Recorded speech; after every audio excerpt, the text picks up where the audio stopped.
మల్కజ్గిరి ఆనంద్ బాగ్లోని మాజీ MLA camp కార్యాలయంలో Congress party నియోజకవర్గ కార్యకర్తల విస్తృత స్థాయి సమావేశం జరిగింది. డీసీసీ అధ్యక్షుడు వజ్రేష్ యాదవ్, రాజ్యసభ సభ్యుడు అనిల్ కుమార్ యాదవ్, మాజీ ఎమ్మెల్యే మైనంపల్లి హనుమంతరావు ముఖ్య అతిథులుగా పాల్గొన్నారు. ఈ సందర్భంగా నూతన డివిజన్ అధ్యక్షుల నియామకాన్ని ప్రకటించారు. మైనంపల్లి హనుమంతరావు మాట్లాడుతూ కాంగ్రెస్ ప్రభుత్వమై అభివృద్ధి చేస్తోందని, బీఆర్ఎస్ ప్రజలను మోసం చేసిందని విమర్శించారు. రాబోయే ఎన్నికల్లో 16 కార్పొరేటర్ స్థానాలు గెలవాలని నేతలు పిలుపునిచ్చారు. Malkajgiri constituency incharge tiger Mynampally Hanumantharao గారికి, అలాగే ఇక్కడ చేస్తున్నాం, మేము కూడా దేవునే పూజ చేస్తున్నాం. కానీ ఈ రాష్ట్రమే కాదు,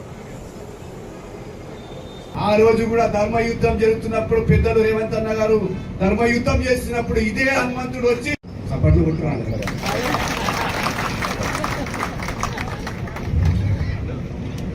చంద్రశేఖర్ అన్న గారు, అదేవిధంగా పెద్దలు గౌరవనీయులు తండ్రి సమానులు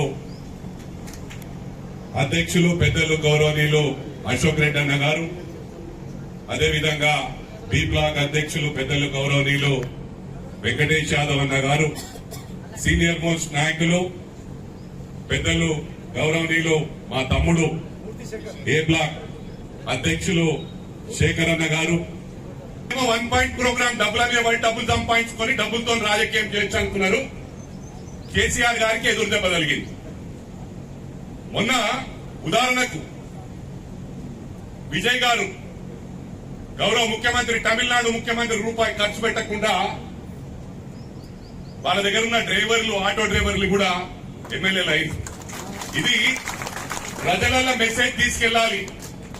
సోషల్ మీడియాను కౌంటర్ ప్రాపర్ గా చేయాలి. ఎందుకంటే మన కార్యకర్తలే చేస్తున్నారు, ఇక్కడ మనకు పెయిడ్ లేరు. ఊర్లలో రోడ్లు వేయలే వాళ్ళు, ఓన్లీ ఈ ప్రచారంతోనే 10 సంవత్సరాల నుంచి ఇగో డబుల్ బెడ్రూమ్ అని 2 సార్లు ఓట్లు వేయించుకున్నారు. ఇచ్చిరా డబుల్ బెడ్రూమ్? ఇవన్నీ కూడా ప్రజలకు వివరించవలసిన అవసరం ఉంది. వీళ్ళు చేసుకుంది ఏంటంటే, ఇవాళ మనం వచ్చినాక 2.5 years లో ప్రతి తాండాల రోడ్లు అయినాయి. మన గౌరవ ముఖ్యమంత్రి అయినా ఎవరైనా